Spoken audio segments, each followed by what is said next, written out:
You're now listening to I Lost My Fiancé, now I'm forced to marry a billionaire stranger to save my father.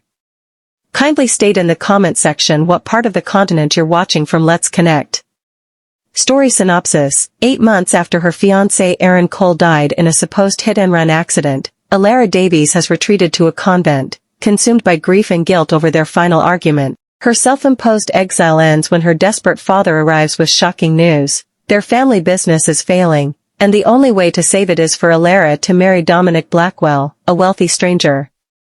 Dominic proposes a cold, transactional arrangement, a public facade of love while remaining strangers in private. Despite her reluctance, Alara agrees to save her father and honor Aaron's legacy.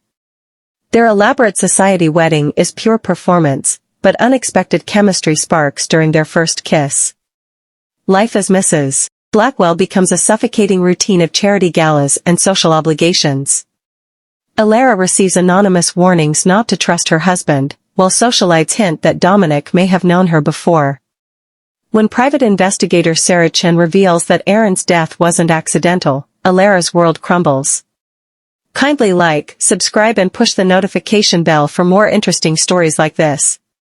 The chapel bells rang at 5:30, just as they had every morning for the past 8 months. I pressed my face deeper into the thin pillow, willing the sound to stop, to let me disappear back into the dreamless sleep that was my only escape. But Sister Margaret was already moving through the dormitory, her soft footsteps a gentle insistence that another day had begun whether I wanted it or not. "Alara, child," she whispered, her weathered hand touching my shoulder. "Your father is here." The words hit me like ice water. I bolted upright, my heart hammering against my ribs. "What?" "He's waiting in Mother Superior's office. He says it's urgent." My hand shook as I pulled on the simple gray dress that had become my uniform, my armor against the world. 8 months. 8 months since I'd fled to this place, seeking refuge in silence and prayer and the blessed numbness of routine. 8 months since I'd spoken to anyone from my old life, including the man who'd raised me alone after my mother died. The corridors of St. Catherine's Convent stretched before me like a tunnel, each step echoing off ancient stone walls. I'd memorized every crack in these floors, every shadow that fell across them at different hours of the day. This place had become my cocoon, my hiding place from a world that had taken everything from me in one terrible night. Aaron. His name still cut through me like broken glass. Aaron Cole, with his easy smile and gentle hands, his dreams of building beautiful things that would outlast us both. Aaron, who should have been my husband by now. Aaron, who died on a rain-soaked street 8 months ago while I sat in our apartment, too proud to call him back after our stupid fight. I paused outside Mother Superior's office, my hand frozen on the door handle. Through the thick wood, I could hear my father's voice, deeper than I remembered, rougher. When had he started sounding so old? "She's been through hell, Mother Superior. I know that. But if she doesn't come home now, if she doesn't do this..." His voice cracked. "I'll lose her forever. And I can't lose her too. Not after everything." "Too?" What did he mean, too? I pushed open the door before I could lose my courage. My father sat hunched in a wooden chair that was too small for his broad frame, his usually perfect posture curved with exhaustion. His silver hair was disheveled, his expensive suit wrinkled. When he looked up at me, his eyes were red-rimmed. "Alara." The way he said my name, like he was afraid I might vanish, made my throat tighten. My God, look at you. I knew what he saw. The girl who used to fill rooms with her laughter had withered away, leaving behind someone pale and hollow-eyed, someone who'd forgotten how to live instead of just exist. The weight I'd lost made my clothes hang loose, and I'd stopped bothering with my hair beyond pulling it back into a severe bun. Dad. The word felt foreign on my tongue. "What are you doing here?" He stood slowly, as if his joints ached, and took a step toward me. I didn't move away, but I didn't move closer either. Physical comfort felt wrong now, like something I didn't deserve. "I need you to come home," he said simply. "This is my home now." The lie tasted bitter. This wasn't home. This was purgatory, self-imposed and carefully maintained. But it was safe. Nothing could hurt me here beyond what I'd already done to myself. No, sweetheart. It's not. His voice carried an authority I remembered from childhood, but underneath it was something else. Desperation. We need to talk. There are things you don't know, things I should have told you months ago. Mother Superior cleared her throat gently. She was a small woman with kind eyes who'd asked no questions when I'd appeared at their door 8 months ago, broken and begging for sanctuary. Perhaps you'd like some privacy? No, I said quickly. Whatever you have to say, you can say it here. The truth was, I needed her presence as a buffer. Without it, I might crumble completely under the weight of my father's pain. He looked uncertain for a moment, then seemed to steel himself. The company is failing, Alara, has been since Aaron died. The Riverside project was supposed to save us, but when Dad's voice caught. When we lost him, we lost everything. The investors, the contracts, the future we'd built. I've been fighting for months to keep us afloat, but it's not enough. Aaron's company.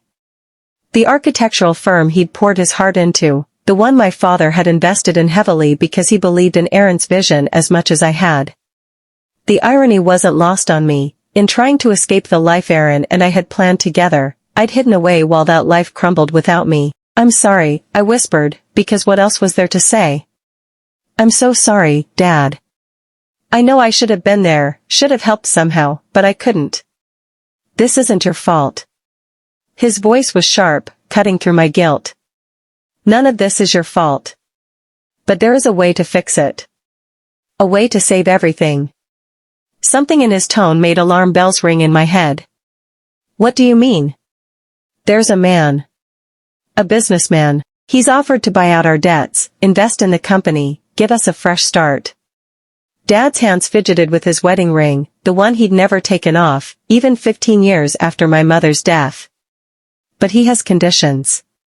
What kind of conditions? The silence stretched between us, heavy and ominous. Outside the window, I could hear the other sisters beginning their morning prayers, their voices lifted in familiar Latin phrases that usually brought me comfort. Today, they sounded like a funeral dirge.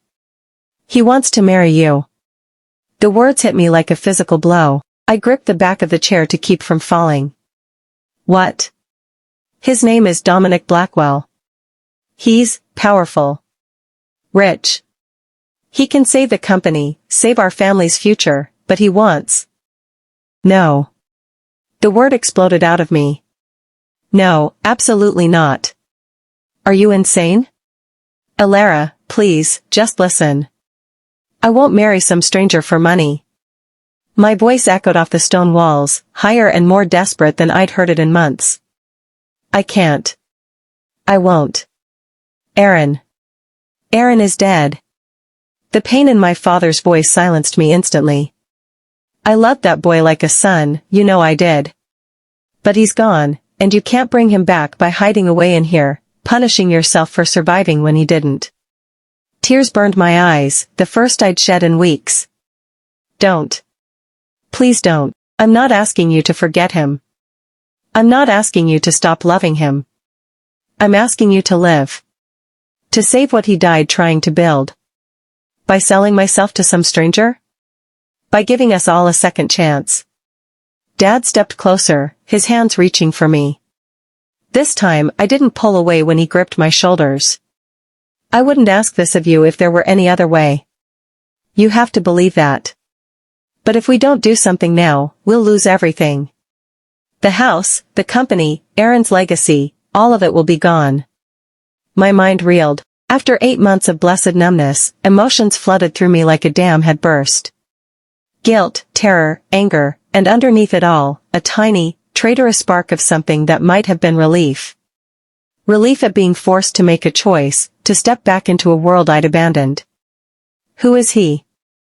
I heard myself ask. This Dominic Blackwell? Dad's expression grew guarded. He's complicated. Wealthy, obviously. He owns half the commercial real estate in the city. But he's not exactly known for his warmth. Why me? Why would someone like that want to marry someone like me?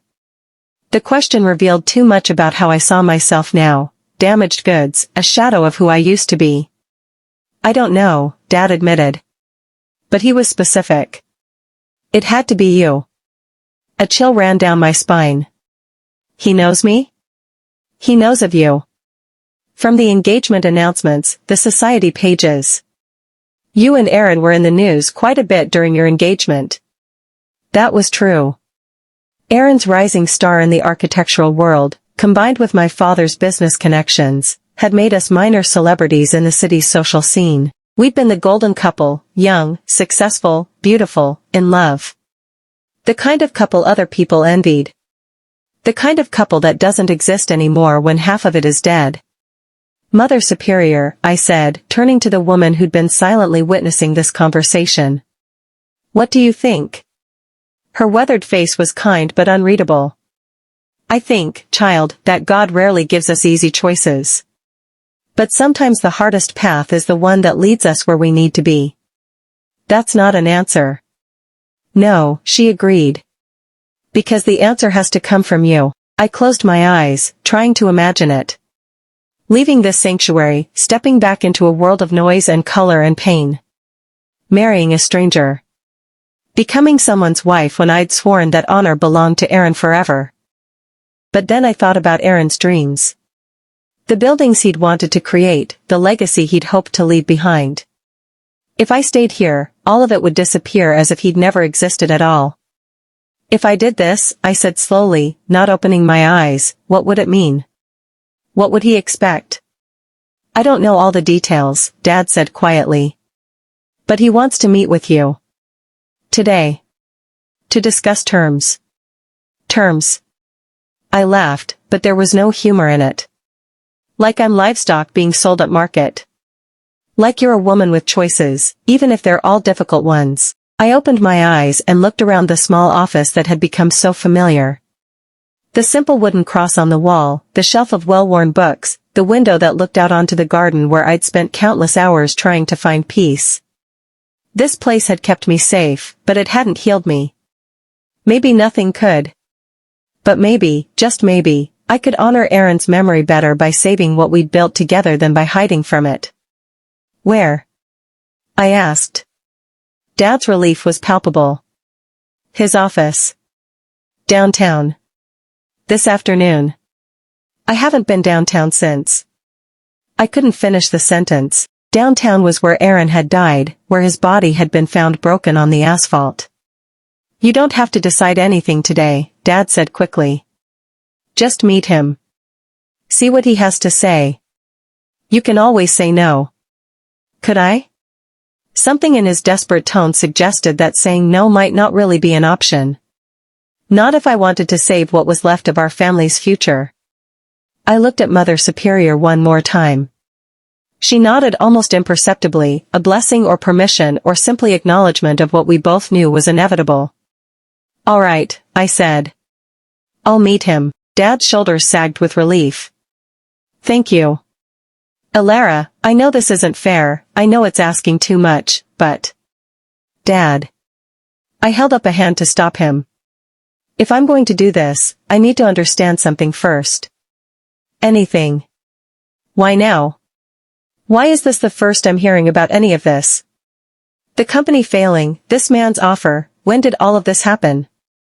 Something flickered across his face, too quick to identify. It's been building for months. I didn't want to worry you while you were recovering. There was something he wasn't telling me, something important. But before I could press him on it, he was already talking again. We should go. Get you some proper clothes, prepare you for this meeting. Dominic Blackwell isn't the kind of man who appreciates being kept waiting. As we left Mother Superior's office, I caught sight of myself in the hallway mirror. The woman looking back at me was a stranger, gaunt, gray, empty-eyed. How could anyone want to marry this ghost of a person? Maybe that was the point. Maybe Dominic Blackwell wanted a wife who was already broken, who would cause him no trouble because she had no fight left in her. If so, he was going to be disappointed. Because as scared as I was, as lost as I still felt, Aaron's memory deserved better than a woman who gave up without a fight. At the convent's front door, my father paused and turned to me. "Alara, there's something else you should know before we go." My heart sank. More secrets, more complications I wasn't ready for. "If you don't marry Dominic Blackwell," he said, his voice heavy with a pain that went deeper than financial ruin, "we'll lose everything." The Blackwell Tower pierced the sky like a steel and glass dagger, its 60 floors casting shadows over the bustling streets below. I stood on the sidewalk, craning my neck to see the top, and felt dizzy from more than just the height. This was the first time I'd been downtown since Aaron's death, and every corner seemed to whisper his name. "Are you ready?" Dad asked, his hand gentle on my elbow. I smoothed down the navy dress we'd hastily purchased that morning, the first real clothing I'd worn in months. It felt foreign against my skin, too tight in some places, too loose in others, like I was wearing someone else's life. "No," I said honestly. "But let's go anyway." The lobby was a monument to wealth and power, marble floors that gleamed like mirrors, massive pillars that stretched toward a ceiling painted with scenes I was too nervous to study. Our footsteps echoed despite the thick carpets, and I felt every eye in the room tracking our progress toward the bank of elevators. "Mr. Davies and Miss Davies for Mr. Blackwell," the receptionist announced into her headset. Her smile was professionally polite, but her eyes lingered on me with curiosity. Did she know why we were here? Did everyone? The elevator ride to the 60th floor felt endless. Dad shifted beside me, checking his watch, adjusting his tie. I'd never seen him so nervous, not even when he'd presented his biggest business proposals. It made my own anxiety spike higher. "What if he doesn't like me?" I asked, then immediately felt foolish. This wasn't a date. This was a business transaction. "He will," Dad said, but his voice lacked conviction. The elevator doors opened directly into a reception area that screamed money and authority. Floor-to-ceiling windows offered a panoramic view of the city, and I caught sight of the street where Aaron had died, 10 blocks south. My breath caught in my throat. "Mr. Blackwell will see you now," a crisp voice announced. We followed a perfectly groomed assistant through double doors into an office that was larger than most people's homes. Behind an imposing desk sat the man who held my future in his hands. Dominic Blackwell was not what I'd expected. He was younger, maybe 35, with dark hair and sharp features that belonged on magazine covers rather than in boardrooms. When he looked up from whatever he'd been reading, his eyes, a startling pale green, fixed on me with an intensity that made me want to step backward.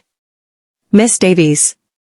He stood, and I realized he was tall, probably 6'3", with the kind of presence that commanded attention even in empty rooms. "Thank you for coming." His voice was deep, cultured, with just a hint of an accent I couldn't place.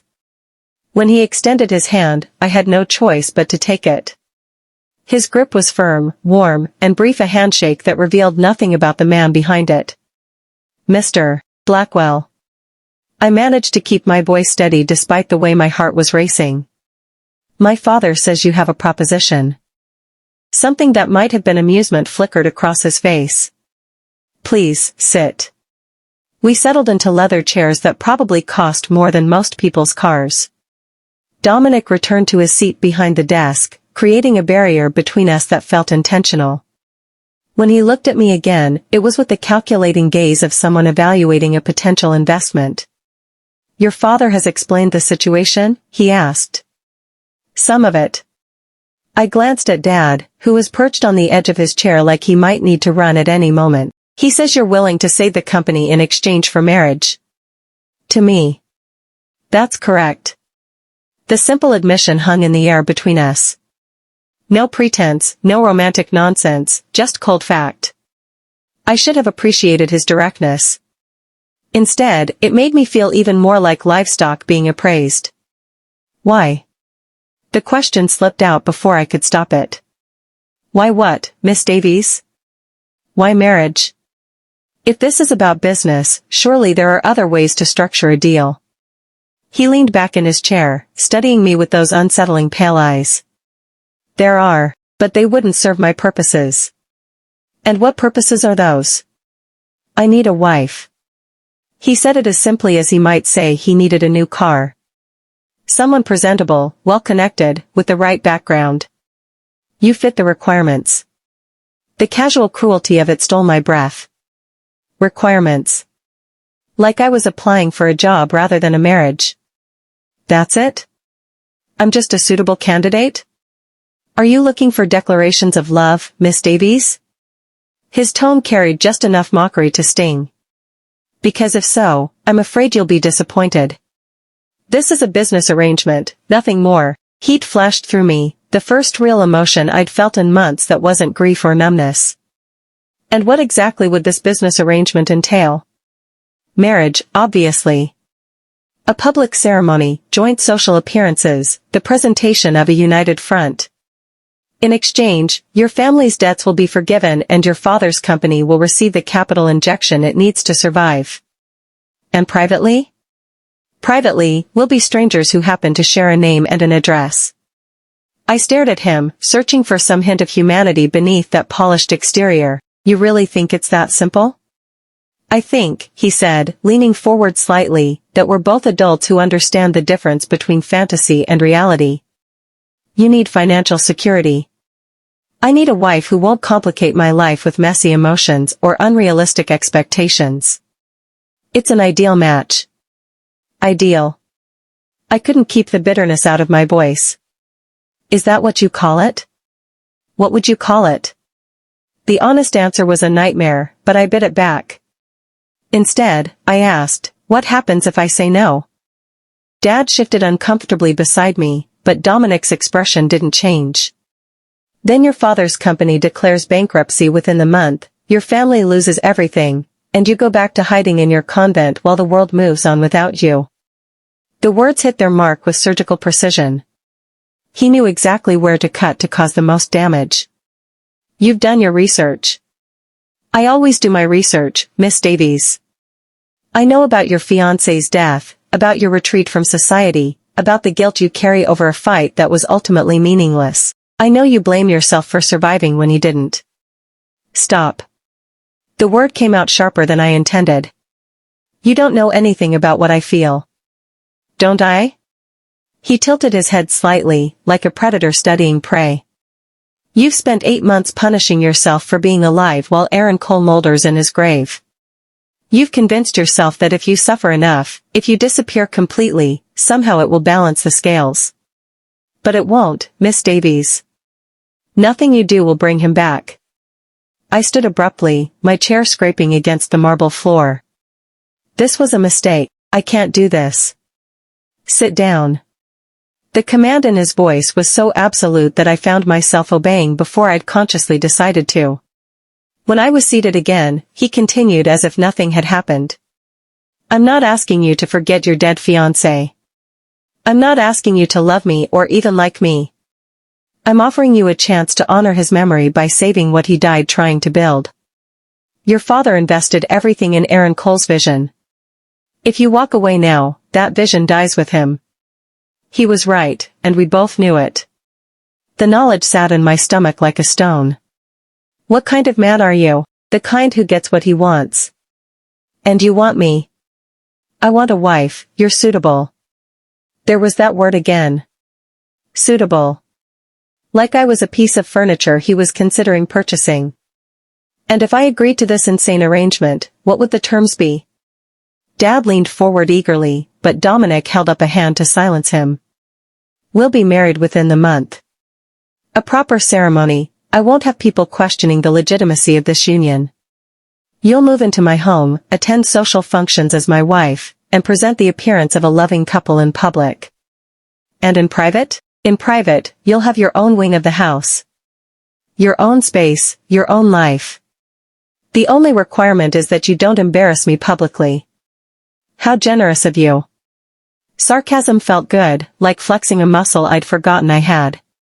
I thought so. And how long would this charade last? For the first time, something flickered in his eyes that might have been uncertainty. Indefinitely. Indefinitely. I repeated the word like it was foreign. You mean forever? I mean until it no longer serves both our interests.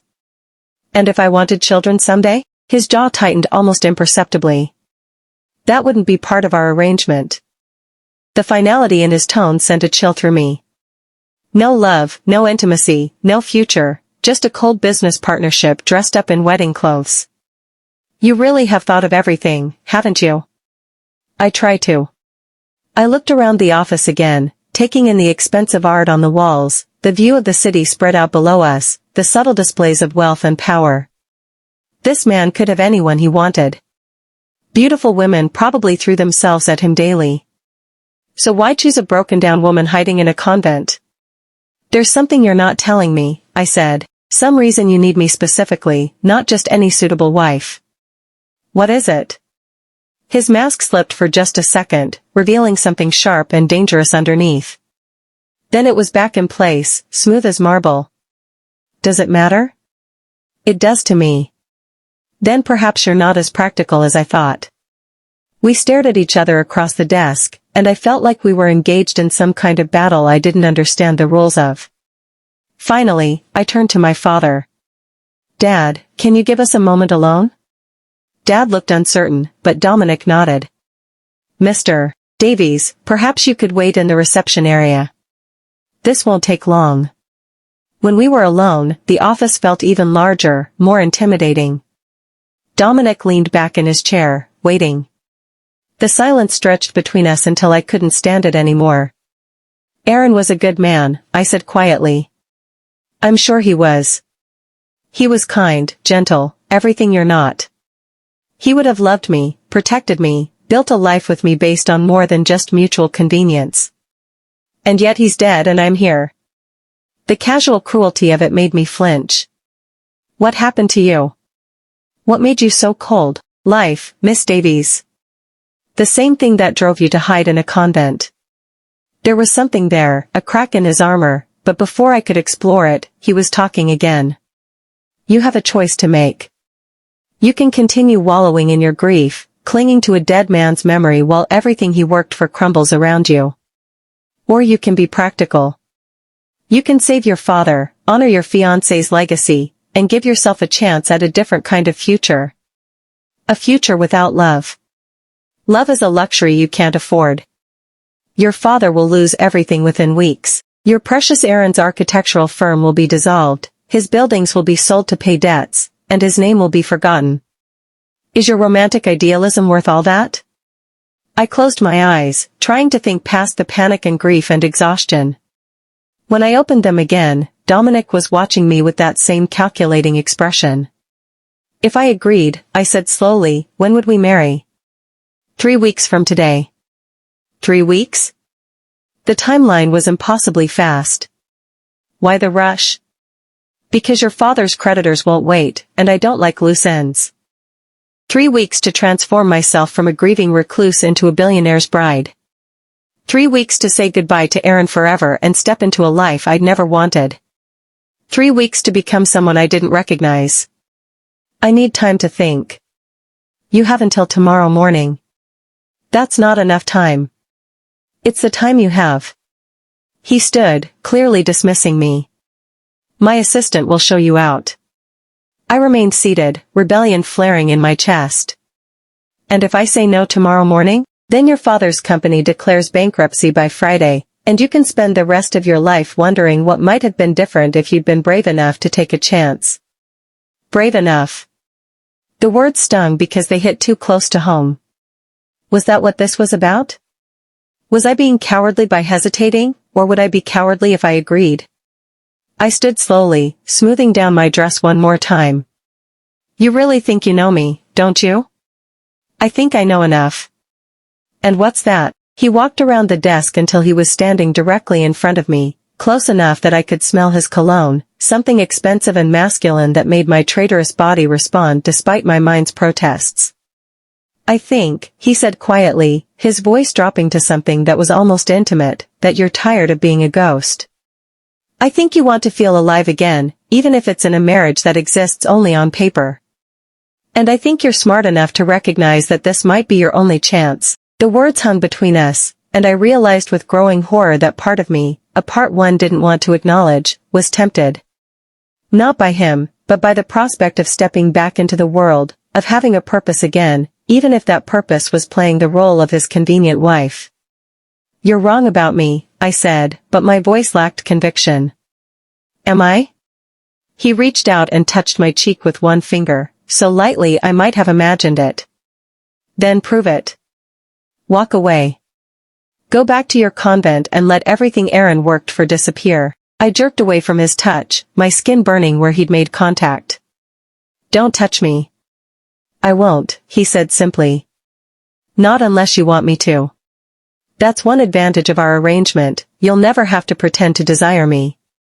The way he said it, like it was a given that I could never want him, should have been reassuring. Instead, it felt like another small cruelty, another way of reducing me to nothing. I walked toward the door on unsteady legs, desperate to escape the suffocating weight of his presence.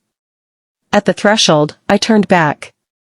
"You still haven't told me why it has to be me." For a moment, his mask slipped completely, and I saw something raw and hungry in his pale eyes. Something that made my breath catch. "Don't mistake this for a choice, Miss Davies," he said softly. "You were always going to be mine.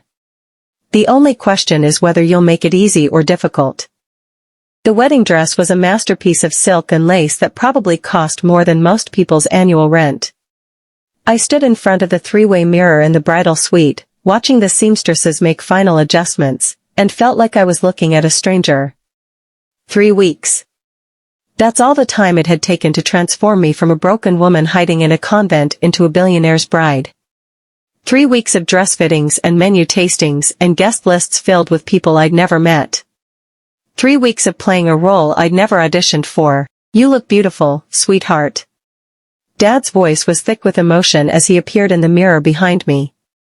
He'd aged a decade in the past month, the stress of nearly losing everything etched in the lines around his eyes. "I look like a fraud." The words slipped out before I could stop them. The seamstresses exchanged glances but said nothing. They'd been working on this dress for weeks, creating what the society pages would undoubtedly call the wedding of the decade. If they thought it was strange that the bride looked more like she was attending a funeral than a celebration, they kept it to themselves. "You're saving our family," Dad said quietly. "That's not fraud. That's sacrifice." Sacrifice. The word tasted bitter on my tongue. Aaron had been a sacrifice, young, brilliant, taken before his time. This was something else entirely. This was survival dressed up in designer silk. A knock on the door interrupted my dark thoughts. 5 minutes, Miss Davies, came the wedding coordinator's voice. Everything about this day had been coordinated, choreographed, designed for maximum impact. The perfect society wedding for the perfect power couple. If only they knew the truth. I closed my eyes and tried to summon Aaron's face, but it was becoming harder to remember the details. Did he have a scar on his left eyebrow from childhood? Were his eyes brown or hazel? The guilt of forgetting hit me like a physical blow. "I can't do this," I whispered. "Yes, you can." Dad's hand settled on my shoulders, warm and steady. "You're stronger than you know. You always have been. Strong." Another word that felt foreign when applied to me. Strong women didn't hide in convents for 8 months. Strong women didn't agree to marry strangers to save their father's businesses. Strong women fought for what they wanted instead of accepting what they were given. But maybe that was the problem. I didn't know what I wanted anymore. The wedding coordinator appeared in the doorway, clipboard in hand, looking like she was about to conduct a military operation rather than a ceremony. "It's time." The walk from the bridal suite to the sanctuary felt endless. St. Michael's Cathedral was packed with 500 guests I didn't recognize, Dominic's business associates, society figures, politicians. The kind of people who attended weddings to see and be seen rather than to celebrate love. Because that's what this was, wasn't it? A performance. A show designed to convince the world that Dominic Blackwell had found his perfect match. The massive doors opened, and the wedding march began. Every head turned toward me as I walked down the aisle on my father's arm, their faces a blur of curiosity and speculation. Flash bulbs went off despite the supposed ban on photography. Apparently some rules didn't apply to the rich and powerful. and there, at the altar, stood my groom. Dominic looked devastating in his custom tuxedo, every inch the powerful billionaire claiming his prize. When his pale green eyes met mine, I felt that same electric shock I'd experienced in his office. He watched my approach with the satisfaction of a man getting exactly what he'd ordered. "Who gives this woman to be married to this man?" the officiant asked when we reached the altar. "I do." Dad's voice was steady, but I felt his hand tremble as he placed mine in Dominic's. Dominic's fingers closed around mine, warm and possessive. When he leaned down to kiss my cheek in the traditional gesture, his lips brushed my ear. "Smile," he murmured. "You're supposed to be the happiest woman in the world." I managed to curve my lips upward, though it felt more like a grimace. The photographer captured the moment, no doubt creating an image that would grace society pages for weeks to come. The ceremony passed in a haze of meaningless words about love and commitment and forever. When it came time for vows, Dominic spoke his lines perfectly, promises to love, honor, and cherish that rolled off his tongue like lines from a script. His voice was warm, intimate, convincing everyone in attendance that this was a love match rather than a business merger. My own vows stuck in my throat. The words felt like lies, like blasphemy against what I'd shared with Aaron. But 500 pairs of eyes were watching, waiting, and Dominic's grip on my hands tightened in warning. "I promise," I managed, my voice barely above a whisper, "to be the wife you need me to be." Something flickered in his eyes at my careful phrasing, but his smile never wavered. To the audience, it probably sounded romantic. Only the two of us knew it was a statement of resignation. "You may kiss the bride." This was the moment I'd been dreading most.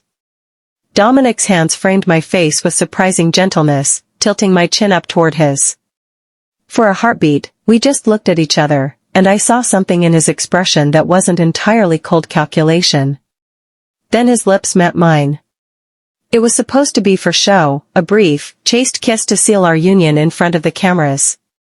Instead, it was electric, devastating, completely unexpected. His mouth moved against mine with a hunger that had nothing to do with business arrangements, and for one terrifying moment, I found myself responding. When he pulled away, I was breathless and shaken. The applause thundered around us, but all I could focus on was the way he was looking at me, like he was seeing me for the first time. "Mrs. Blackwell," he said softly, and the name sounded foreign and wrong and somehow inevitable all at once. The reception was held at the Blackwell Hotel's ballroom, another monument to wealth and power. I moved through the crowds like a sleepwalker, accepting congratulations from strangers, posing for endless photographs, playing the radiant bride while inside I felt nothing but hollowness. "You did well," Dominic murmured during our first dance, his arms strung around me as we swayed to music that meant nothing. "Very convincing. I'm glad my performance meets with your approval." "Our performance. We're partners now, remember?" Partners. The word was almost as hollow as the vows we'd just exchanged.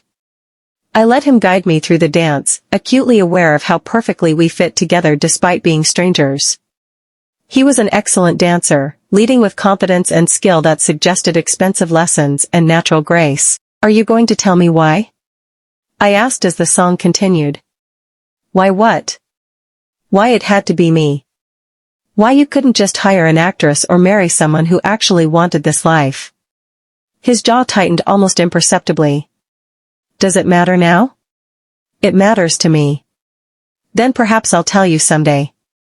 When you've earned the right to know." The casual arrogance of it made my temper flare. "Earned the right? I just married you. What more do I have to do?" "Survive being married to me," he said quietly, and there was something almost like warning in his tone. Before I could ask what he meant, the song ended and we were separated by well-wishers and photographers. The rest of the reception passed in a blur of champagne toasts and cake-cutting and meaningless small talk with people who would forget my name as soon as the next society scandal broke.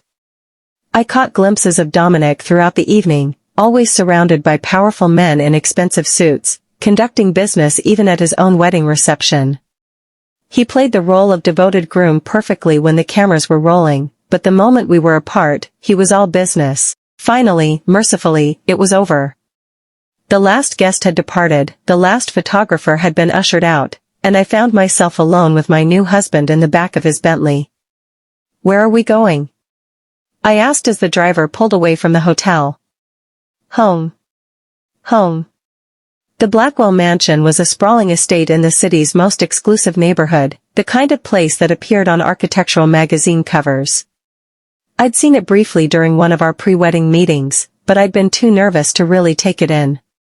Tonight, it looked like a fortress. "The staff has been instructed to give you privacy to settle in," Dominic said as we pulled through the gates. "Mrs. Kim, the housekeeper, will show you to your rooms." "My rooms?" "Your wing of the house." "As we discussed." Of course. Even on our wedding night, we would be strangers sharing nothing more than an address. I should have been relieved. Instead, I felt oddly disappointed, which made no sense at all. The mansion's interior was as impressive as its exterior: marble floors, crystal chandeliers, priceless art on the walls.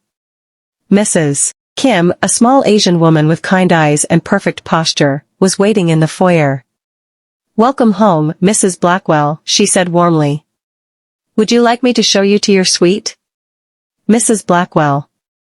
The name still felt like it belonged to someone else. "That would be fine," I managed. "I'll be in my study," Dominic said, already walking away from us. "Don't wait up." And just like that, I was dismissed on my wedding night.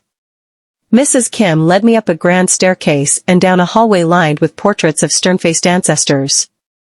"Mr. Blackwell wanted to ensure you had complete privacy," she explained as we walked. "Your suite includes a bedroom, sitting room, office space, and private bathroom. There's also a small kitchenette if you prefer to prepare your own meals." She opened a set of double doors to reveal rooms that were beautiful and sterile, like an expensive hotel suite. Everything was perfect and impersonal, from the cream-colored walls to the carefully coordinated furniture. It looked like a place where someone might stay temporarily, not somewhere they might build a life. "Is there anything you need tonight?" Mrs. Kim asked. "No, thank you. It's lovely." She smiled kindly, but I caught something that might have been pity in her expression. "Mr. Blackwell can be a difficult man to understand," she said quietly. "But he's not cruel. Not intentionally." The words were clearly meant to be comforting, but they had the opposite effect. What kind of man required his housekeeper to reassure his new wife about his character?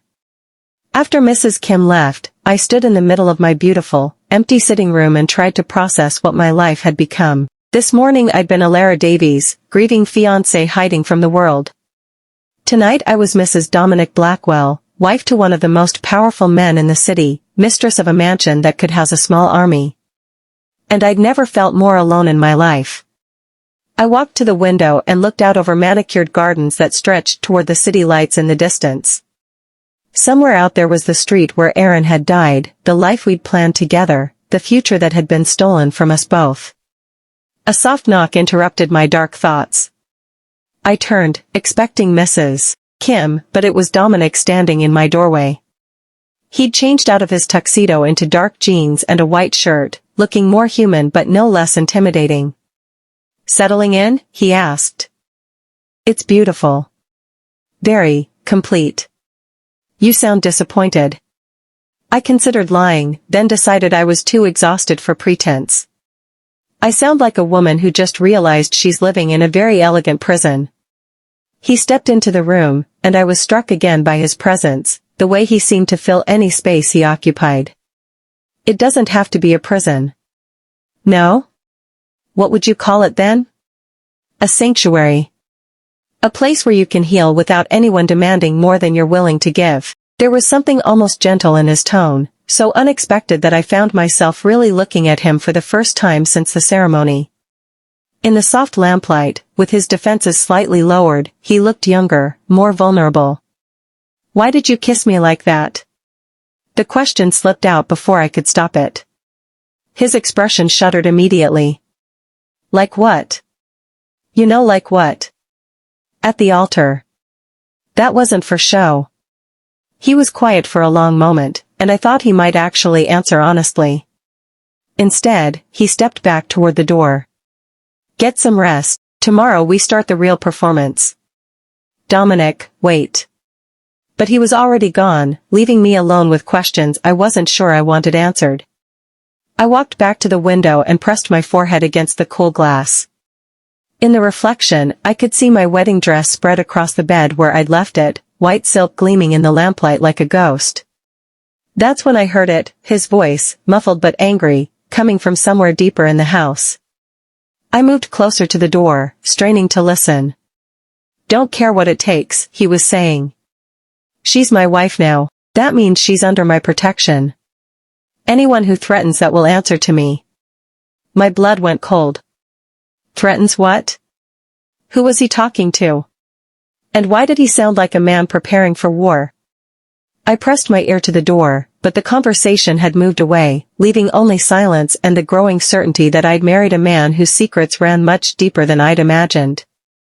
Outside my beautiful prison, my new husband continued his mysterious phone call, and I realized that whatever game I'd agreed to play, I didn't even know the rules. The wedding was over, but something told me the real performance was just beginning. And somewhere in the darkness beyond my window, someone was watching, waiting, planning something that would change everything. I pulled away from the door and sank into one of the perfectly coordinated chairs, still wearing my reception dress, still feeling like a stranger in my own life. What have I done? I whispered to the empty room.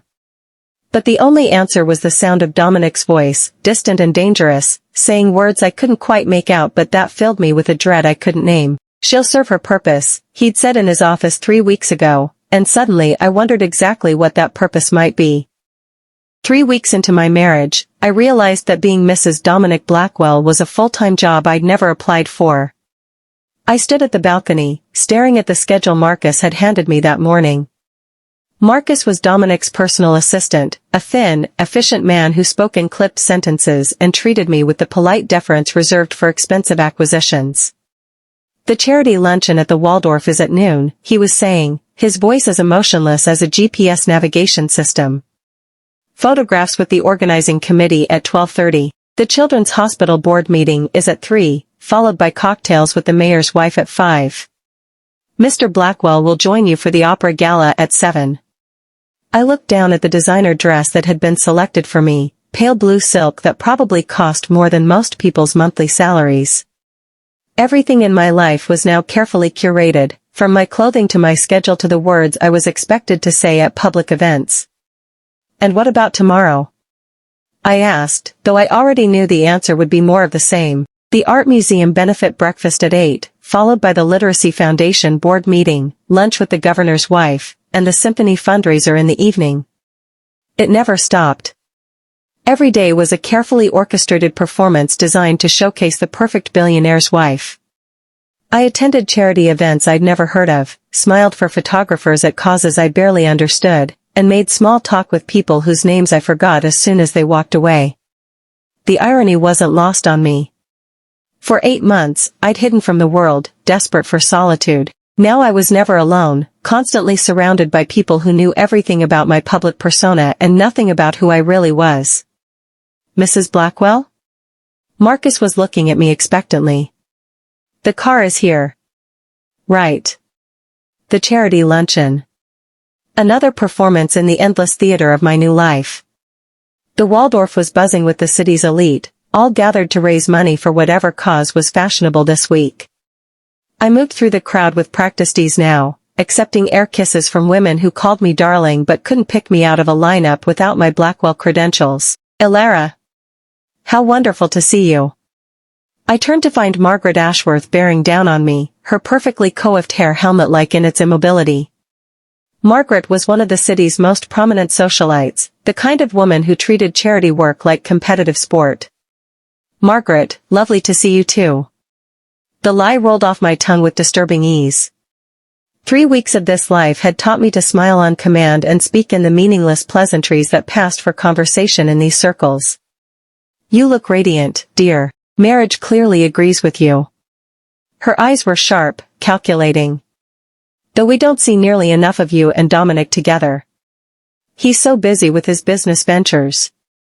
There it was, the subtle probing disguised as concern. Everyone wanted to know about my marriage, to find cracks in the perfect facade we presented to the world. The fact that Dominic and I were virtual strangers was gossip gold, if anyone could prove it. He works very hard, I said diplomatically. But he always makes time for what matters.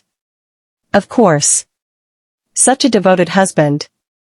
Margaret's smile was razor-sharp. And speaking of devotion, I heard the most interesting story about your courtship. Someone mentioned that you two actually knew each other before your engagement was announced. My blood chilled, but I kept my expression serene. Oh? Yes, apparently someone saw you together months ago, after your poor Aaron passed away. Of course, I told them that was impossible, you were far too grief-stricken to be socializing so soon after the tragedy. The words hit like physical blows. Someone had seen us together? But that was impossible, I'd never met Dominic before that day in his office. Unless, I think someone must be mistaken, I managed. I'm sure you know how these rumors get started. Of course, dear, people do love to talk. Margaret's eyes glittered with malicious satisfaction. Well, I must go mingle. Do give Dominic my regards. She glided away, leaving me shaken and confused. What had she meant about someone seeing us together? And why did I have the growing feeling that everyone around me knew things I didn't? The rest of the luncheon passed in a blur. I smiled, made appropriate comments about the children's literacy program we were supposedly supporting, and wrote a check with Dominic's money for an amount that made my head spin. But Margaret's words echoed in my mind, raising questions I wasn't sure I wanted answered. That evening, I sat in my beautiful prison of a suite, staring at another anonymous note that had been slipped under my door. This was the third one in 2 weeks, each more cryptic than the last. He's not who you think he is. Ask him about the night Aaron died. Don't trust him. I turned the latest note over in my hands, studying the careful block letters that revealed nothing about their author. Someone was trying to warn me, but about what? And why wouldn't they just tell me directly instead of playing these games? A soft knock interrupted my brooding. Come in, I called, expecting Mrs. Kim. Instead, Dominic appeared in my doorway, looking devastatingly handsome in his perfectly tailored suit. Even after 3 weeks of marriage, his presence still affected me in ways I didn't want to acknowledge. How was the luncheon? He asked, settling into the chair across from mine with casual elegance. Educational. I decided to test the waters. Margaret Ashworth said something interesting. Margaret Ashworth says many things. Most of them are lies designed to cause maximum drama. She mentioned that someone saw us together before we were officially introduced. After Aaron died. Something flickered in his eyes, too quick to identify. Margaret has an overactive imagination and too much time on her hands. So it's not true? You tell me. Do you remember meeting me before that day in my office? His question was perfectly reasonable, but something about his tone felt off. Like he was testing me rather than simply asking for information. No, I said slowly. I don't remember meeting you. But then, I don't remember much from those last few weeks after Aaron's accident. I was, not myself. Grief does strange things to memory, he agreed, but his eyes remained watchful. I studied his face, looking for tells, for any hint of deception. But Dominic was a master at revealing only what he wanted people to see. Dominic, I said carefully, is there something you're not telling me? About why you chose me, about why this marriage was so urgent. There are many things I'm not telling you, he replied with brutal honesty. The question is whether you really want to know them. Of course I want to know them. I'm your wife. You're my wife in name only. We both know that. The reminder stung more than it should have. Then what am I? Really? He was quiet for a long moment, studying me with those unsettling pale eyes. When he finally spoke, his voice was softer than usual. You're someone who deserves better than this life. Better than me. The unexpected vulnerability in his tone caught me off guard. Then why? Because sometimes we don't get what we deserve. Sometimes we get what we need to survive. Before I could ask what he meant, he was standing, the moment of openness already shuttering closed. We have the opera gala tomorrow night, he said, back to business. The press will be there in force. They'll be looking for signs of marital trouble, so we need to be particularly convincing. Of course. I couldn't keep the bitterness out of my voice. The performance must go on. It must, he agreed. Your father's company depends on it. Your future depends on it. And what about what I depend on? What about what I need? He paused at the door, his back to me. What do you need, Elara? The question hung in the air between us, loaded with possibilities I wasn't brave enough to explore. What did I need? To understand why I'd been chosen for this strange half-life. To know why my husband watched me like I might disappear at any moment. To feel something other than the hollow numbness that had settled in my chest since Aaron's death. I need the truth, I said finally. No, he said quietly. You think you do. But trust me when I tell you that some truths are more dangerous than lies. After he left, I sat alone with the anonymous note and a growing certainty that my marriage was built on foundations far more unstable than I'd realized. Someone was trying to warn me, Margaret Ashworth was fishing for information about a past I couldn't remember, and my husband spoke in riddles that raised more questions than they answered. I walked to my window and looked out at the city lights glittering in the darkness. Somewhere out there was the truth about why Dominic Blackwell had really married me. About what had happened in those lost weeks before Aaron's death. About why I sometimes caught him watching me with an expression that looked almost like guilt. The next morning brought another perfectly orchestrated day. The Art Museum benefit breakfast was attended by all the right people who said all the right things about supporting the arts while secretly calculating how their donations would affect their tax situations. I played my part flawlessly, the devoted wife of the city's most eligible bachelor, now successfully married and contributing to society's betterment. But as the day wore on, I became increasingly aware that I was being watched. Not by photographers or socialites hungry for gossip, but by someone else. Someone who stayed carefully in the shadows but whose presence I could feel like a weight between my shoulder blades. During the Literacy Foundation board meeting, I excused myself to use the restroom and took a detour through the building's lobby. That's when I saw her, a woman in her 30s with auburn hair and sharp, intelligent eyes. She was pretending to read a magazine, but her attention was focused entirely on the conference room where I'd just been sitting. When our eyes met across the lobby, she didn't look away. Instead, she stood and walked deliberately toward the exit, glancing back once to make sure I was watching. The message was clear, follow me. Every instinct I had screamed that this was a bad idea. Dominic's warnings about danger, the anonymous notes, the growing sense that I was caught in a web I didn't understand, all of it suggested I should go back to my meeting and pretend I'd never seen the mysterious woman. Instead, I found myself walking toward the exit. She was waiting across the street in a small cafe, seated at a corner table with clear views of all entrances. When I approached, she gestured for me to sit.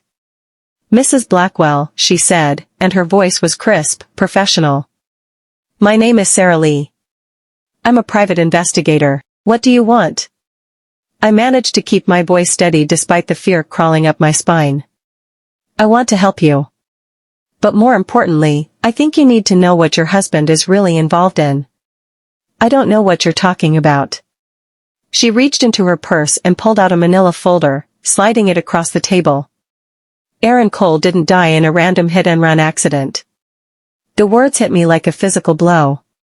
What? He was murdered. And the man you married 3 weeks ago knows exactly who killed him. My hand shook as I reached for the folder, but before I could open it, Sarah grabbed my wrist. Not here, she said quietly. Too many eyes. Take it home, read it carefully, and then decide if you still trust the man you married. Why should I trust you? Because unlike everyone else in your life right now, I'm trying to keep you alive. She stood and dropped money on the table for her untouched coffee. Be careful who you ask for help, Mrs. Blackwell. Your husband has resources you can't imagine, and he's not the only one who wants to keep certain secrets buried. Then she was gone, leaving me alone with a folder that felt like it might contain the answers to every question that had been haunting me. I made it through the rest of the day somehow, the folder hidden in my purse like a loaded weapon. During the cocktail reception with the mayor's wife, I smiled and made small talk while my mind raced with possibilities. Through the opera gala, I played the perfect spouse while Dominic's hand rested possessively on my back, his touch now feeling more like a chain than a comfort. "You're distracted tonight," he murmured during intermission, his lips close to my ear in what looked like an intimate gesture to observers. "Just tired," I lied. "Perhaps you should cut back on your schedule. You've been pushing yourself quite hard." Was that concern in his voice, or something else? Control, maybe? The desire to keep me isolated and dependent? "I'm fine," I said, pulling away slightly. His grip on my hand tightened. "I think we should go home early. You look pale." It wasn't a suggestion. It was a command wrapped in husbandly concern, and suddenly I felt the golden cage of my new life closing around me more tightly than ever. Back at the mansion, I made an excuse about being tired and retreated to my suite as quickly as possible. With shaking hands, I opened Sarah Lee's folder and began to read. The first document was a police report about Aaron's accident, but this version was more detailed than anything I'd seen before. There were witness statements I'd never heard about, evidence that suggested the hit and run might not have been random at all. The second document was a financial report showing large money transfers from various Blackwell Corporation accounts to offshore companies in the weeks following Aaron's death. And the third was a photograph that made my blood turn to ice. It showed Dominic and another man standing outside a building I recognized, Aaron's office. But according to the timestamp, the photo had been taken 2 days before Aaron died. Before I'd ever met Dominic Blackwell. Before he'd supposedly learned about me through newspaper engagement announcements. I stared at the photograph until my eyes burned, trying to make sense of what I was seeing. Margaret Ashworth had been right, someone had seen us together. But it hadn't been us. It had been Dominic and Aaron. My husband had lied to me about never knowing my fiancé. Had lied about how he'd learned about me. Had lied about everything. The questions multiplied in my head like a virus, each one more terrifying than the last.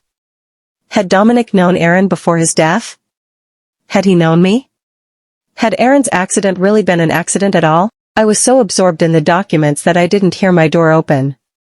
Didn't realize I wasn't alone until a shadow fell across the paper spread on my coffee table. "That's not a story you want to hear," Dominic said quietly, his voice deadly calm. I looked up to find him standing over me, his pale eyes fixed on Sarah Lee's folder. In that moment, he didn't look like the man I'd married. He looked dangerous. Predatory. Like someone who might be capable of murder. "You knew him," I whispered. "You knew Aaron before he died." "Yes," he said simply. "And you knew me." "Yes." The simple admissions hit harder than elaborate lies would have. "How long?" "How long what, Alara? How long have you been watching me? Planning this? Using me?" He moved closer, and I instinctively shrank back into my chair. The man I'd married, the man whose name I now carried, was a stranger. Worse than a stranger, he was someone who'd built our entire relationship on lies. "You want the truth?" he asked, settling into the chair across from me with predatory grace. "The truth is that I've been watching you for a very long time. The truth is that Aaron Cole got in my way, and people who get in my way tend to have accidents." My heart stopped. "Are you saying you killed him?" "I'm saying," he replied, leaning forward until I could see the gold flecks in his pale eyes, "that you should be very careful about the questions you ask. Because you might not like the answers." The folder slipped from my numb fingers, photographs and documents scattering across the expensive carpet. In the sudden silence, I could hear my own heartbeat thundering in my ears. "Who are you?" I whispered. Dominic smiled, but there was no warmth in it. Only the cold satisfaction of a predator who'd finally cornered his prey. I didn't sleep for 3 days. Every time I closed my eyes, I saw Dominic's face from that night, cold, predatory, satisfied. The face of a man who'd just revealed he might be a killer. The face of my husband. By the morning of the charity gala, I looked like a ghost. Dark circles shadowed my eyes, and my hands shook as I tried to apply concealer thick enough to hide the evidence of my sleepless nights. Mrs. Kim had knocked twice, offering breakfast I couldn't stomach, asking if I needed anything I couldn't name. What I needed was to understand how I'd ended up married to a monster. Mrs. Blackwell? Marcus appeared in my doorway, impeccably dressed as always, clipboard in hand. The car will be here in 30 minutes. Right. The Children's Medical Foundation Gala. Another performance, another night of smiling while my world crumbled around me. I'm not feeling well, I said, not looking up from my reflection. Perhaps Mr. Blackwell should go alone. I'm afraid that's not possible. The event chairwoman specifically requested your attendance. There will be significant media coverage. Of course there would be. Everything in my life now revolved around media coverage and public perception. I was less a person than a prop in Dominic's carefully orchestrated image. Fine, I said, reaching for the dress that had been selected for me, deep emerald silk that brought out my eyes and cost more than most people's cars. Tell him I'll be ready. Mr. Blackwell is already in the car, ma'am. I paused, lipstick halfway to my mouth. Since our confrontation 3 nights ago, Dominic and I had barely spoken. He'd made no attempt to explain himself further, and I'd been too terrified to ask more questions. We'd maintained our public schedule with professional precision while avoiding each other at home.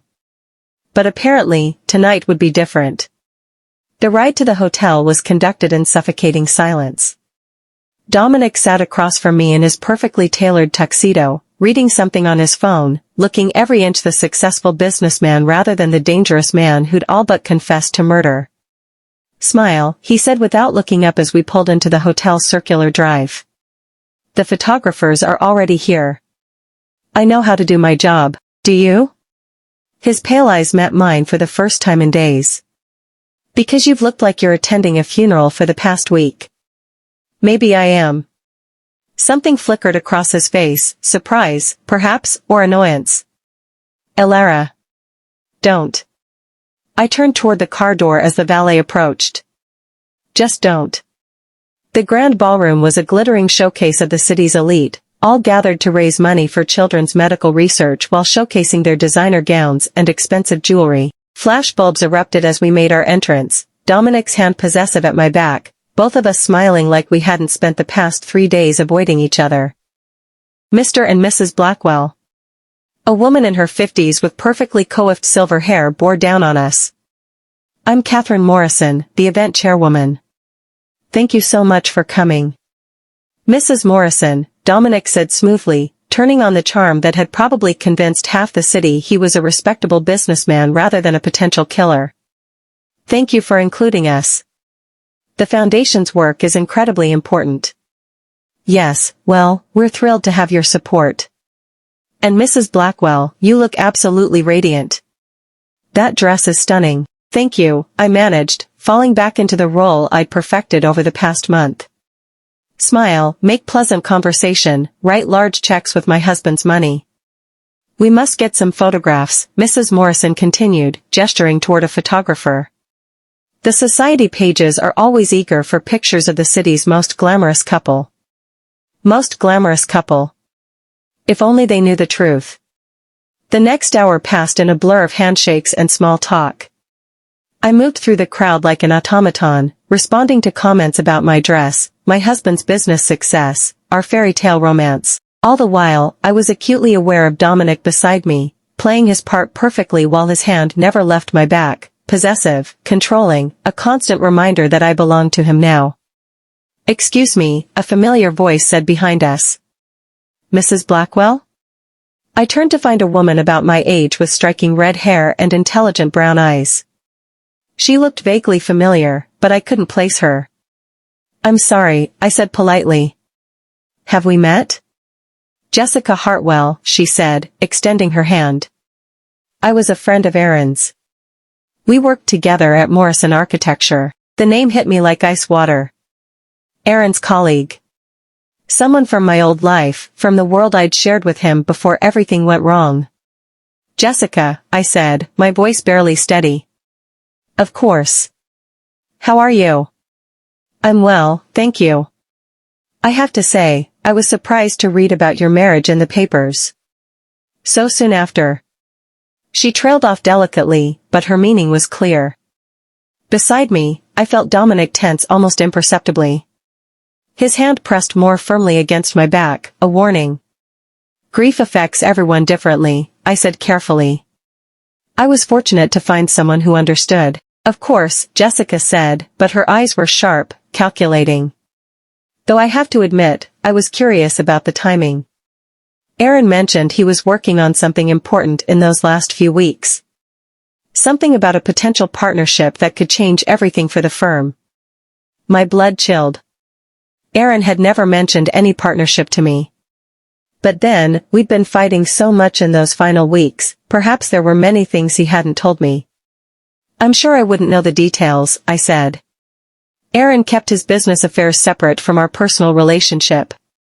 Did he? Jessica's smile was sharp. That's interesting. Because he mentioned meeting with someone about a real estate development project. Someone with significant resources who could help expand the firm's reach. Jessica. Dominic's voice was smooth as silk, but there was steel underneath. How lovely to meet one of Aaron's colleagues. I'm Dominic Blackwell. She took his offered hand, but I noticed she didn't hold it long. Mr. Blackwell. I've heard so much about you. All good things, I hope. Oh yes, she said, her tone neutral. Your reputation precedes you. In fact, I believe Aaron may have mentioned your name once or twice in those final weeks. The tension between them was palpable, like two predators circling each other. I felt trapped between them, drowning in implications I didn't understand. How fascinating, Dominic said. Though I'm afraid I never had the pleasure of meeting Aaron personally. Such a tragedy, what happened to him? Yes, Jessica agreed, her eyes never leaving his face. Such a terrible accident. Though the police never did find the driver, did they? No, Dominic said quietly. They didn't. The silence stretched between them, loaded with meaning I couldn't decipher. Then Jessica smiled brightly, the moment of tension dissolving like it had never existed. Well, I should let you get back to your evening, she said. Alara, it was lovely seeing you again. You look different. Marriage suits you. She melted back into the crowd, leaving me shaking with questions I couldn't ask in public. Aaron had been working on something important. He'd mentioned Dominic's name. And Jessica clearly suspected there was more to the story than a random hit and run. We should dance, Dominic said quietly, his breath warm against my ear. I don't want to dance. It wasn't a request. He led me onto the dance floor before I could protest further, pulling me into his arms as the orchestra began a slow waltz. We moved together perfectly, his lead confident and sure, my body responding despite my mind's protests. Who was she really? I asked as we swayed to the music. Exactly who she said she was. Aaron's colleague. And what did she want? To cause trouble. To ask questions that are better left unasked. I looked up at him, studying his face in the soft ballroom lighting. Like what questions? Like questions about Aaron's business dealings in the weeks before he died. Like questions about who he might have been meeting with. Were you meeting with him? His grip on my waist tightened. Alara. Were you? What difference does it make now? It makes all the difference in the world. I hissed, keeping my voice low despite my growing anger. If you knew him, if you were in business with him, if I was in business with him, then perhaps his death was more convenient for me than tragic. The casual admission made me stumble slightly. He steadied me with practiced ease, never missing a step. You're a monster, I whispered. Yes, he agreed calmly. I am. But I'm your monster now. The song ended, but he didn't release me immediately. Instead, he leaned down until his lips almost brushed my ear. Smile, he murmured. People are watching. I pulled away from him, my whole body shaking with rage and fear and something else I didn't want to name. Around us, the other couples continued dancing, oblivious to the fact that they were witnessing a marriage built on lies and possibly murder. I need some air, I said. I'll come with you. No. The word came out sharper than I intended.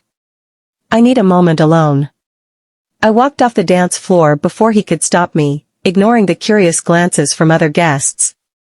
The hotel's terrace was mercifully empty, the cool night air a relief after the suffocating atmosphere inside. I gripped the stone railing and tried to process what I'd learned. Aaron had been working on something important. He'd mentioned Dominic's name. And my husband had just all but admitted that Aaron's death had been convenient for him. Mrs. Blackwell? I turned to find a man in his 40s approaching, impeccably dressed but with kind eyes that reminded me of my father. I'm sorry to disturb you, he said. I'm Detective Ray Morrison. I worked on your fiancé's case. My heart stopped. Detective Morrison? I wanted to introduce myself earlier, but your husband seemed protective. I thought this might be a better opportunity to speak privately. About what? About Aaron Cole's death. And about some new information that's come to light. I glanced toward the ballroom doors, half expecting Dominic to appear at any moment. What kind of information? The kind that suggests his death might not have been the random accident we initially thought. He reached into his jacket and pulled out a business card. I'd like to meet with you sometime this week. Privately. There are things you should know about the night he died.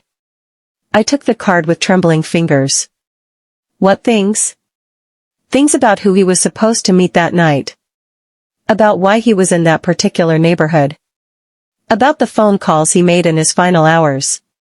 Before I could ask more questions, I heard footsteps on the terrace. Detective Morrison stepped back smoothly, his expression shifting to polite social pleasantries.